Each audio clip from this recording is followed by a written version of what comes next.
How's it going, guys and geeks? My name is Dakota. I'm Jen. And welcome to the Geekritique show. We are going to be talking all about Name of the Wind. Man, it's our last week! Of the Name of the Wind book club / reread / read for the first time, if that's you. Thank you for everyone who has submitted their comments throughout the course of these past 6 weeks. Thank you for all the support that we've received, and I think we're up in like 30 people who are subscribed to our book club newsletter, which is pretty cool because those are individuals who, if they aren't reading Name of the Wind, they are probably going to read the next book or the next series that we do. So if you guys aren't a member of the Geekritique book club, just go to this email, tell me that you want to be a part of it, and you will be added to the newsletter so that you guys are informed as far as when and like what times we're going to be doing each book and like what chapters to read each week or whatever. So you guys are caught up on that. But yeah, we've seriously really enjoyed doing this with you guys. It's so cool hearing everybody's thoughts on something that we love. This book is one of my favorites, and just to read it again with everybody has been a blast for me. So thank you. It's not a perfect book by any means. It definitely has its flaws, but I think part of what this book club and this discussion like gets across with everyone is that it's a fun read.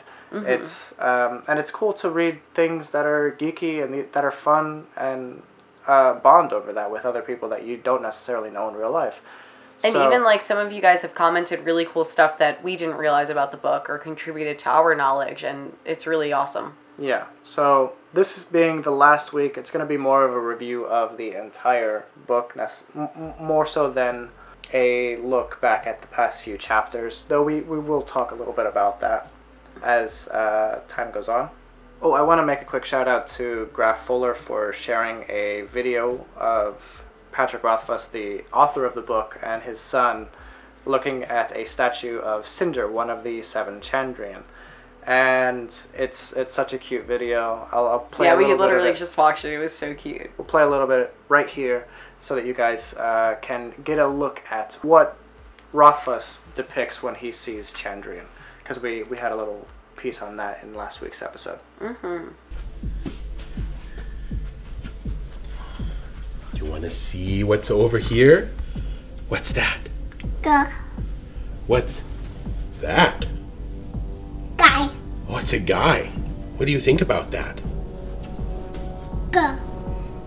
A guy? So before we get into like the actual discussion of everything that happened throughout the course of the book and like what we think as a whole, were there any points from this week's reading that really stood out to you?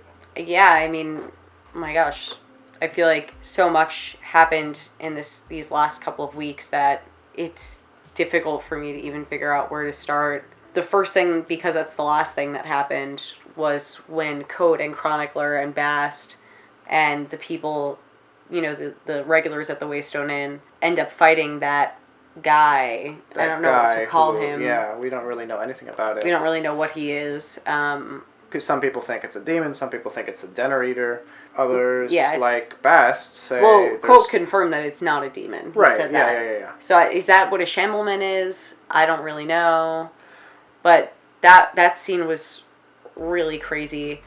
To see Coat not able to use his powers, it's just outright depressing. Excellent. After all that we see him accomplish. So yeah, that really stuck out to me, but, you know, obviously it's the last thing that happened.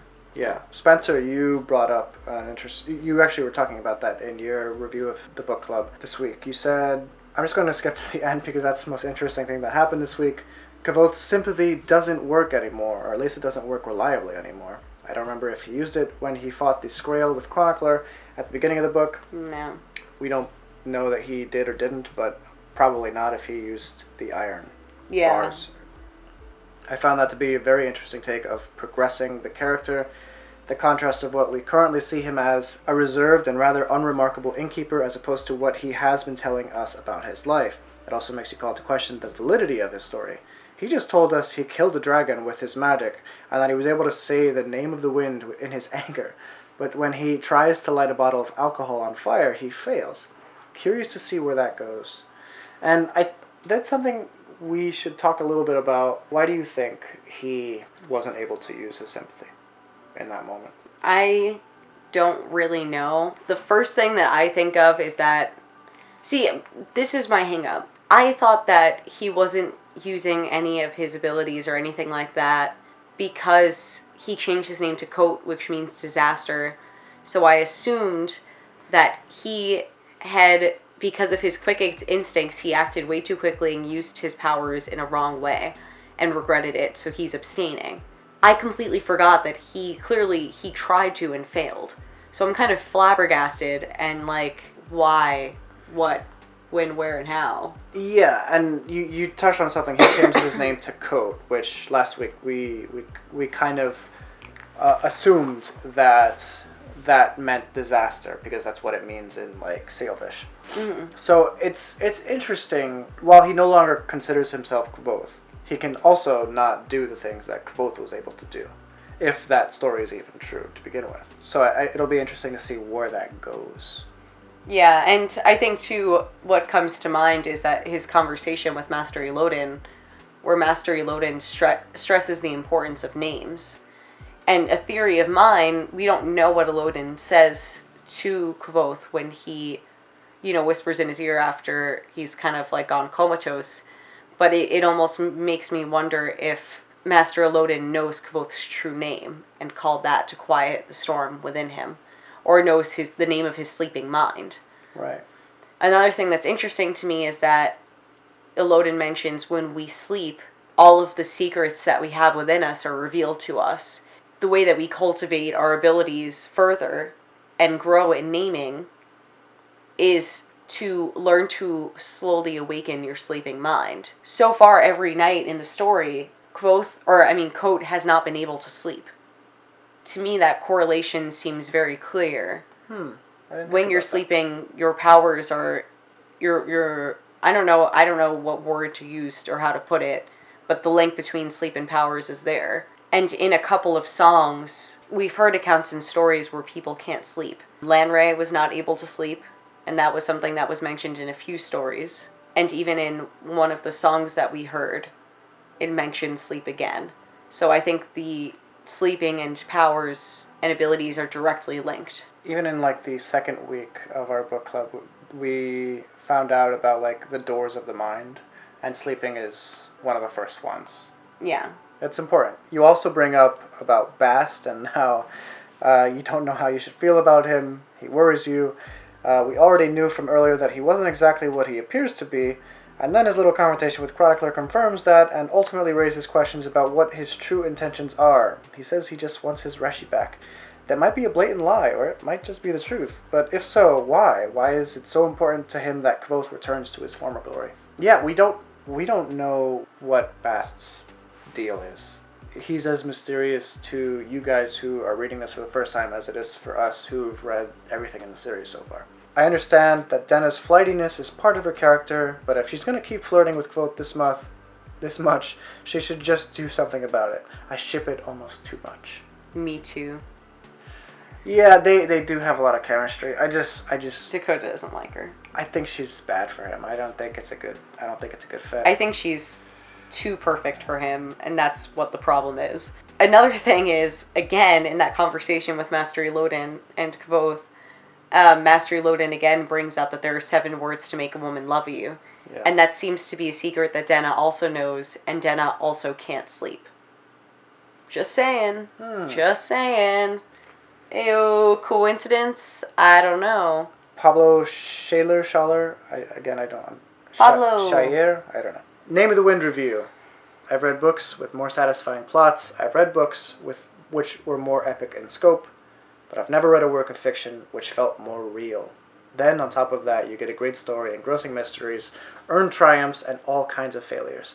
On top of that, the writing is so beautiful and polished. It's a pleasure to simply read the next sentence and marvel at how nicely it all flows. It's a lovely, believable window to another world. That's perfectly worded, honestly. Yeah. Because it isn't perfect. It isn't as epic as Lord of the Rings, The Way of Kings, huge epics. But it's so easily relatable. Especially, what I love about it is, you know exactly how much coin or how much money Kvothe has at all times. Yeah. And especially for someone who, like, if you've ever been a student, if you've ever been, well, everyone's been young before and had to, like, pinch their pockets a little bit. But being in that position as a young kid who is counting each and every penny, as Kvothe does throughout the entire thing, you just feel when his loot breaks, or when he has to buy a horse, or when you feel every purchase, you feel the weight of the money in his pocket.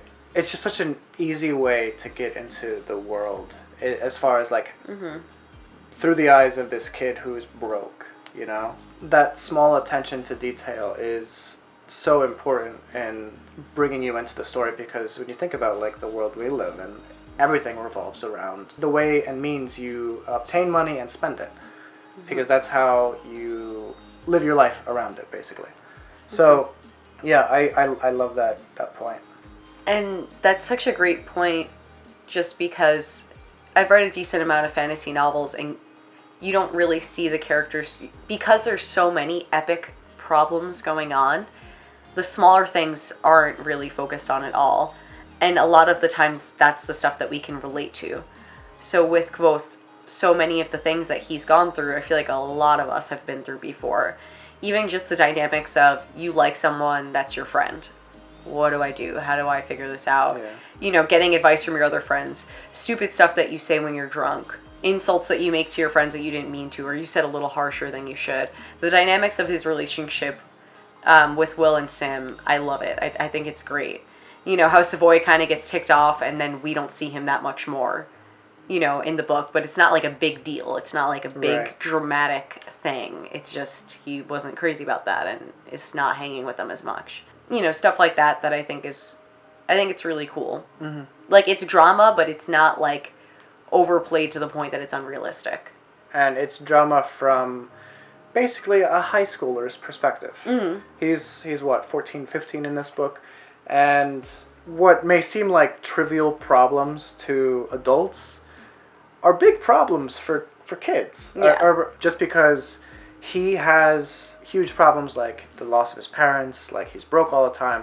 It's the simple stuff like worrying about what he said to Jenna on his last date, overthinking every line of their conversation. And those little things, they matter to kids. They matter, I mean, not kids, but to young adults. They really do matter. Or even his, like, feud with Ambrose.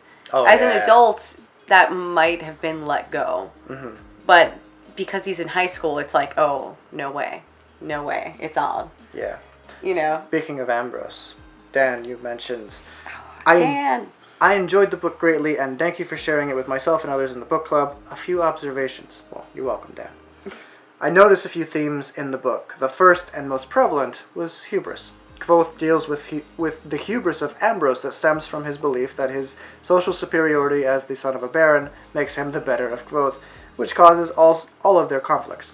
And with the hubris of Master Hem that stems from his authority at the university, causing him to hold a gifted student in contempt despite his gifts, i.e. that Kvothe should progress at his pace, as opposed to the pace that Kvothe is capable of.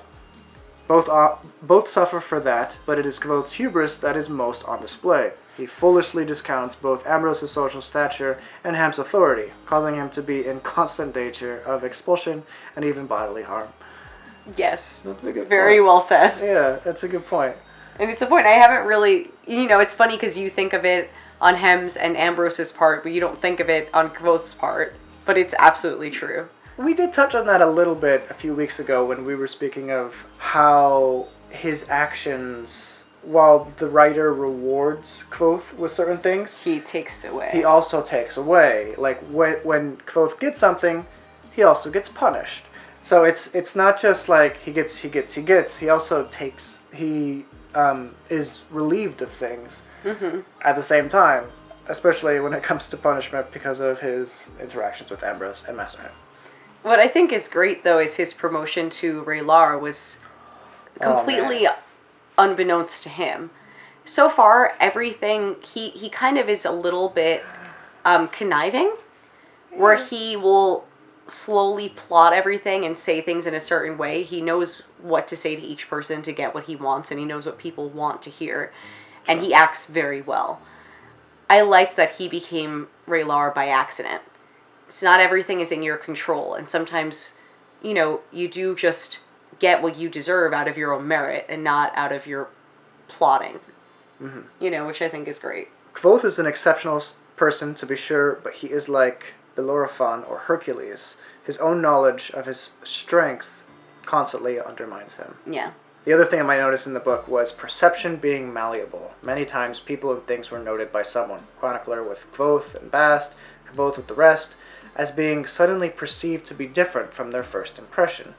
A master would seem younger than he did on his first meeting. Devi seemed far more worldly at the end of their first meeting than she did at the beginning. It was as if a veil was lifted and he could see beyond what they projected, and their true nature would be glimpsed. This actually occurred with most characters. I think Ambrose, Hem, Will, and Sim were the only ones who seemed to always be true to that first impression. This is borne out in the end when Bast talks to Chronicler about how a person becomes what they believe themselves to be, and changing that perception would change the person, and perhaps of the mirroring of the prologue and the epilogue. Essentially the same, and yet they are perceived differently, due to your greater understanding of who Kvothe is. That's a great point. That is like, that's next level. Man, where do we even begin with that one? It's an interesting outlook, because you know Kvothe has the ability to name things. He named Ari. We don't know if that's her true name at all, but it was what she responded to, and we've seen things that she clearly understands names to a degree that Kvothe doesn't even understand. Maybe on par with Elodin himself. I don't know. Maybe. But it's interesting that Kvothe is able to name things. Like, he did name, like, One Sock, the horse. The horse, by mistake. He was able to perceive that by mistake. Yeah, and I feel like a lot of times, even with him naming Master Ash, and then a few minutes later, Ash falls into his eye from the town. And I feel like a lot of times there are these weird coincidences that can be mistaken for poetic writing. And I don't really, we still, after reading the second book, we don't know who Master Ash is, just to let you know. We've got plenty of theories. But we have plenty of theories, and I just feel like there are a lot of little coincidences that we take for granted as poetic writing, but that there's a lot more to it than that. And I think the conversation between Bast and Chronicler, like you said, does make that quite clear. When it comes to Master Ash, as far as like what Kvothe and how Kvothe named him, it's interesting that after that point, the words Ash and Cinder are played in tandem often throughout the story. So my immediate guess would be her patron is probably Chandrian, probably Cinder, but that might be like too crazy even for this book. So I'm skeptical of that, obviously. But that's one of many theories out there, I'm sure. But it is true. It's almost like the projection that people put on for themselves. He is able to see through. And it's funny that I hadn't really thought of that prior to you saying it. I think that's really insightful and really cool. A really cool thought. Yes. Dan, thank you so much for your thoughts. This is really awesome. We hope you join us for the second book, A Wise Man's Fear, because that is what we're going to be discussing next. I think we're going to take 2 weeks off, so 2 Mondays from now we will resume. Or no, three Mondays from now we'll resume. But before then, you'll get our introduction to A Wise Man's Fear video. That's not the end of our discussion, but I do want to make a quick shout out to a random patron. Jen, will you do the honors? Pull it out of the hat. Greg Cheng! Greg Cheng, you are our random patron of the video. Thank you guys so much for supporting us over at Patreon. If you want to check that out, see what this is all about, you can click the link in the description below. We may potentially pull your name out of the hat in each and every one of our videos. So check that out if you're interested. Graf, you have sent us your notes again, and they are extensive, so we're going to be picking and choosing what we're going to be talking about. But from them. Thank you. Again, thank you, because it does help us a lot in as far as like remembering what chapters we're on and like what happened in each chapter and where this week even started. So keep it So up. we are in your debt. Here, yes, we are. I want to start with talking about Kvothe killing the Drakus, or killing the dragon, as everyone remembers that tale. I think that's kind of the start of his legend, really. Like, that's where people from around the world start talking about him, you know? I think that's his first major, I want to say miracle, almost, that he performs in killing this giant beast with some sympathy and a big iron wheel. My gosh. That was the best part. He's like, if you notice, the wheel was kind of, you know, going at an unnatural angle towards the Drakus, almost as if it was being pulled to the Drakus. Yeah, even faster than it would normally fall. Right. But nobody was there to notice. But the irony of that is absolutely hilarious. Yeah. When he wakes, he's worried about Denna, and also what happened to the actual dragon, the Drakus, whose scales are worth their weight in gold, especially at the university where he happens to live. They buried it because they thought it was a demon and burned it. Yeah. Oh my gosh, that scene. Like, you hear him describing, like, he's like, people at the archives, or not at the archives, I forget where he said, what department he said, would give their own hand to study this. You're like, oh gosh.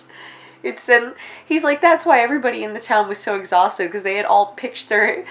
And you just want to yell at these people, but they're doing what they believe is best. And I feel like we all know, well, not maybe all of us, but I know, I've met people like that, where they really don't get the value of certain things. It's hard to say, not on that scale, but I've met people that I could totally see doing that, like, ruining something, thinking that they're helping, and it's like, no! Oh no, how many kids in the 60s and 70s and 80s had a large comic book collection, and they left it in the attic, and the mom just like threw them out one day when they were in college or whatever, or they moved out, and those are worth thousands of dollars these days, some of them. So sad. It's heartbreaking. Yes, there is value in most things. So I love the part where you talk about how his expulsion was repealed, and then he was raised to Raylar. We talked a little bit about that earlier, but the tension in that scene up until that point, it's great. because the chapter ends with him realizing he's gonna get expelled. Yeah, and then you're the like, next chapter is instantly like repealed. And I think too, like, the composure from all of the masters should have tipped us off, but you can feel his tension. Well, so no, much. the composure for the masters, like, remember, the Chancellor, he was, like, pitying Kvothe. Like, he that's felt true. sorry for him. So you're like, oh, man, what's going to happen? Like, this is bad. Like, there's no getting out of this. Yeah. So it is cool that, like... And we do know, like Volt's mentioned a few times, that he does get expelled from the university. So we know it's going to happen, we just don't know when. So that's why that scene was super believable as well. Mm-hmm. The shared meal with Ari was great. For it to lead to the Under Things joke.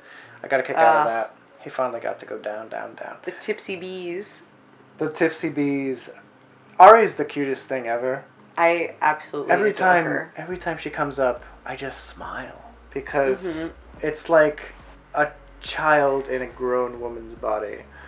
And but just because she's so delightful and poised. Oh my gosh. But, like, she doesn't realize that she's, like, starving and filthy. Yes, I like the fact that she needs, like, any clothes that she gets can't be secondhand. Yeah. Or even how she'll eat, like, you know, half of an apple, like, as if she's, you know, at a grand hall eating in a royal banquet. It's just, I love it. It's great. Yeah. I like that we actually got to see the Under Thing, finally, after being teased, as well as actually getting to go into the universe, or the archives. Yeah. But by this time, like, when he sneaks into the archives, you're kind of like, alright, he knows the deal. He's not going to get caught. And we don't know if he's going to get caught at this point. But I think you can agree that, like, when you were first reading this, you didn't think, like, at least in this book, he's not going to get caught. This is going to be... Yeah. No, I had a feeling of, like, absolute dread, honestly. Really? My first time reading that, I was like, what is he doing? Because you know Lauren's going to give it to him eventually. Yeah. Especially now that he's Raylar. Lauren requested one thing of him. Be patient. He can't do that. It's so simple. And it really hasn't been that long. He has no patience, and he feels impelled to grab whatever he wants. And I don't know if that's from his time at Tarbean or what, but this right does not belong to you. You need to earn it now. You know, and he doesn't understand that. So I remember not so much a feeling of dread, but just a feeling of disappointment in him when he did that. In my first time reading the books, and in this time, it's like you're excited for him, but you're also concerned because he's also jeopardizing his friends, too. He's kind of a know-it-all, and it's frustrating. I love the part where he goes to Fellow's door. His reaction is true to his age, but you can also see how focused he was to get into the archives when he refused the welcoming of Fellow's chambers. And we also know about the spot checks in the reading rooms, so she isn't entirely innocent. No. No. And I mean, if you're, half naked, if you're innocent, you're not inviting someone in, or at least you say, wait out here while I change. Right, of course. The symptoms of the archives would drive me insane. The systems of the archives would drive me insane. I don't know if I could work there under that confusion. No way. There has to be order, or at least a semblance of order. Hearing this was wonderful, but sad to hear that what has been lost. Yeah. Never to be found again. Very sad. It's actually a really good way to put the scale and scope of the archives in context. Being that there are so many texts, so many different ledgers and scrolls from over hundreds and hundreds of years in different languages from different people and in different genres, that there is absolutely no logical way to sort all of these books and stuff. And then to go further, everyone thinks that they have the best idea as far as how they're going to do this new system of archiving books, and then the next guy takes over and they have their own system. And then the Civil War that was going on over books. That was great. I just love the thought of it. I know. It makes me so happy. But it's also just such presumptuous human nature, at its finest. Mm-hmm. He trusts Fella. I wish he would end up with her. I feel she would do more for him than Denna. I am not a fan of Denna. I've said it before, and I stand by it again. Talk about foolish. Okay, rant over.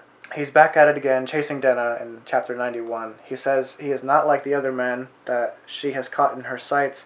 I see him as worse off, for the others got away. They lick their wounds, but they will eventually recover.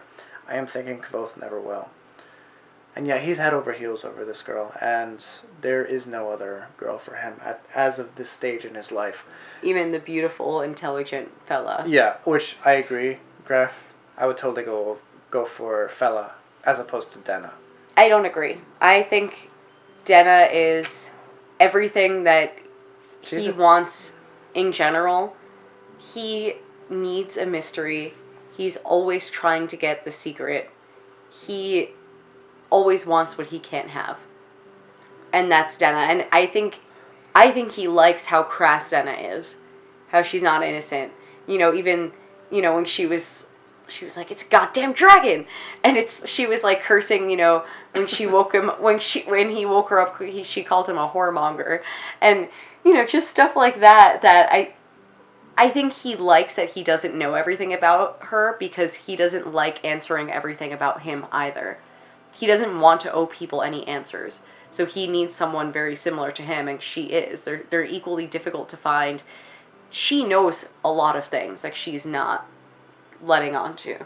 I think she lies to him a lot more, than he realizes, and that even the reader might realize. It's sad because in this book you see so many opportunities for them to get together, that after this, I don't have a feeling that it's ever going to happen for them. I think that the opportunity is almost lost, and it's just going to end that way. I don't know, that's just my opinion. Because there were so many little slip-ups and so many times where it was almost his fault that she was in a situation. It was his fault that she met with Master Ash to begin with. And we know that seems like a really not great idea to be around that guy. Right. And we don't really know anything else about him, but now she's even lying to him about, like Willem said, there's a hole in her story. I like that Rothfuss basically wrote a fantasy version of Holly Golightly, and that they're kind of in that eternal dance, or as he put it, working in circles around each other.